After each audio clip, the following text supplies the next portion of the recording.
Dear students, I'm back with the next lecture. In the previous lecture, we have discussed about the types of nutrition. In this lecture, we are going to discuss that how autotrophic nutrition take place. So the simple answer to this question is autotrophic nutrition takes place by the process of photosynthesis. And photosynthesis is a process which is done by the green plants. Here I'm giving you the equation of photosynthesis. See what is happening here. The carbon dioxide and water are getting converted into C6H12O6, which is carbohydrate, or you can say glucose, and oxygen is released. So this equation is of photosynthesis. But what is the requirement of photosynthesis? What is needed for photosynthesis? This we are going to discuss. So in the simple word, I just want to tell you that for the photosynthesis to occur, there is requirement of carbohydrate, water, sunlight and chlorophyll. So the raw material which I have just spoken, carbon dioxide, water, sunlight and chlorophyll. And why these four things are required? First point, carbon dioxide is required to get converted into carbohydrate. Carbon dioxide gets reduced into carbohydrate. Second point, water H2O is the source of release of oxygen. So whenever photosynthesis takes place, we know that oxygen is released into the environment. So how that oxygen come? That oxygen come by water, from water, by splitting of water. Third, sunlight. Why sunlight is needed? It provides energy. And chlorophyll. Chlorophyll is the organelle which is present in plants which will absorb the sunlight. So these are the four raw material. One, carbon dioxide, water, sunlight and chlorophyll.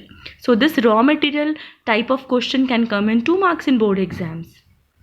Next question which can come from here only, that where does it occur? Where does photosynthesis occur? So it occurs in a specific organelle, chloroplast.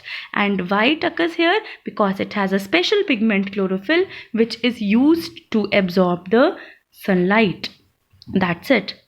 Where it occurs? Chloroplast. Now let's come to the main topic, which was the process of photosynthesis. I am going to explain you process in 4 simple steps. The first step is absorption of light by chlorophyll. What happens? The first step is absorption of light by chlorophyll. The light gets absorbed with the help of chlorophyll, and the chlorophyll is the pigment which is present inside the chloroplast.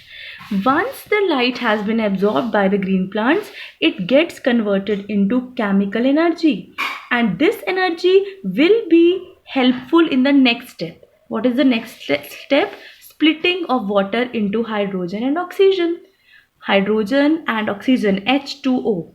Hydrogen will be splitted, oxygen will be splitted, oxygen will go in the environment, and hydrogen will be used in the process in which inorganic material is converted into organic material.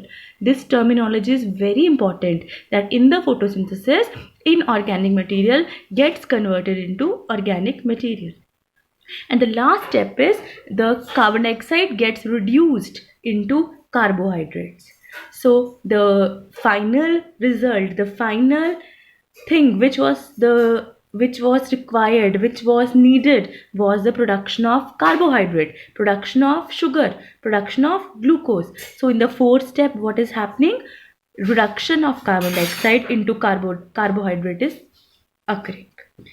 Now, how does the exchange of gases take place in the plants? We have talked about that there is carbon dioxide, there is water, there is need of sunlight, there is chlorophyll. So how carbon dioxide is obtained? The exchange of gases occurs in small opening which is known as stomata. So I am completing my lecture here. Your homework is to draw the structure of stomata. That's it. In the next lecture, we'll talk about the structure of stomata and we will proceed to nutrition in animals. Thank you. Stay safe and study hard.